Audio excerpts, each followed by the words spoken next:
In today's movie review, I'm going to be watching the horror mystery film Shelby Oaks, which is written, directed and co-produced by Chris Stuckmann, and starring Camille Sullivan, Brendan Sexton III, Keith David, Robert Bartlett and Michael Beach. Here's the plot. A woman named Mia investigates the mysterious disappearance of her sister, a member of a group of paranormal investigators known as the Paranormal Paranoids. As she digs deeper, Mia uncovers terrifying secrets that blur the line between the supernatural and her own crumbling sense of reality. This film's story was written by a well-known YouTuber and film critic Chris Stuckmann and his wife Samantha Elizabeth, and this marks Chris's first directorial debut for a film of this size. Also of note is this movie was crowdfunded by Kickstarter, and it was the most funded horror movie of its time and raised over $650,000 as of March 2022. It's said that the same campaign has crossed the mark of $1 million as of this year, 2025. Excitement level, I'd say it's mid to low. I have seen a lot of Chris's YouTube content for film critic stuff over the years and very much enjoyed them. So it'll be interesting to see what he does on the other side of the camera, so to speak. This seems to be becoming more of a trend where we have YouTubers making movies.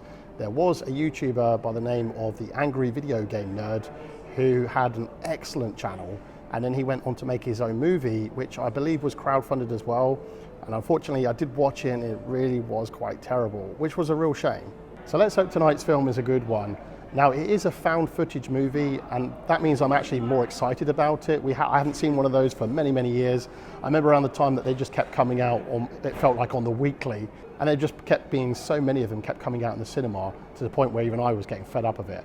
But one of the originals, not the original, but one of the originals, Blair Witch Project, I absolutely loved. So I'm kind of hoping for a very similar sort of thing here too.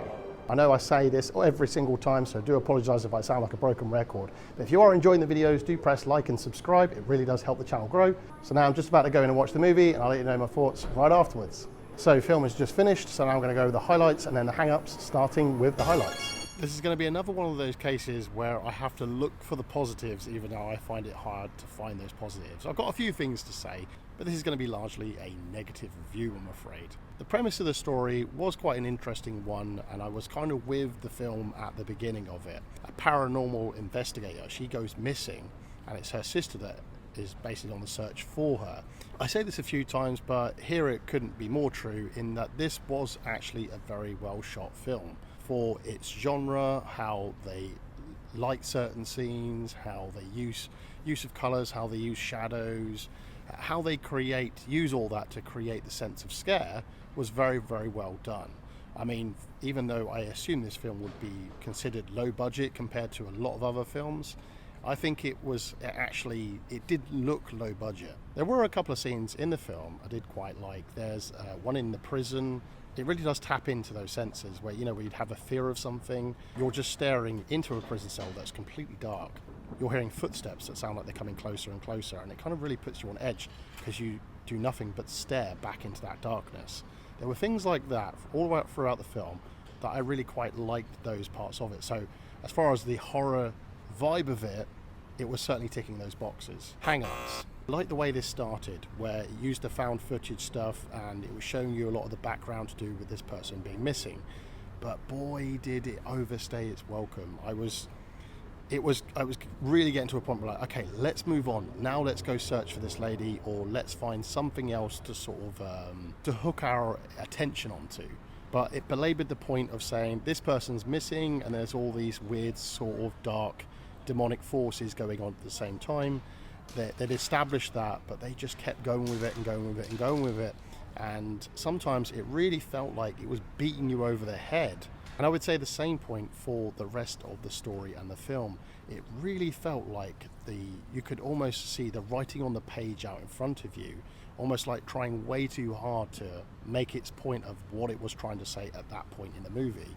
And it's that element of it, the story and the writing, kind of felt quite amateurish, whereas I did praise the film for how it looked, the way it was shot, and it felt like it was on a bigger budget than what it actually was. This is where it kind of felt like it showed its kind of inexperience. This film does a lot of what those other found footage films do, where, I don't know, it almost plays with all the tropes of this type of film. The way it would do jump scares, the way it would concentrate on something and you know that it's going to just do a jump scare at any moment, or it'll turn and it's like a false jump scare.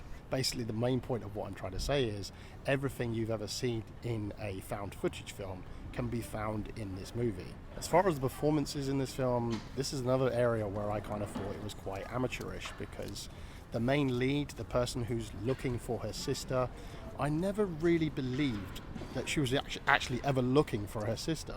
She kind of, one moment, she just kind of switches it on and off like a light switch as to when she's concerned about her sister and when she's not.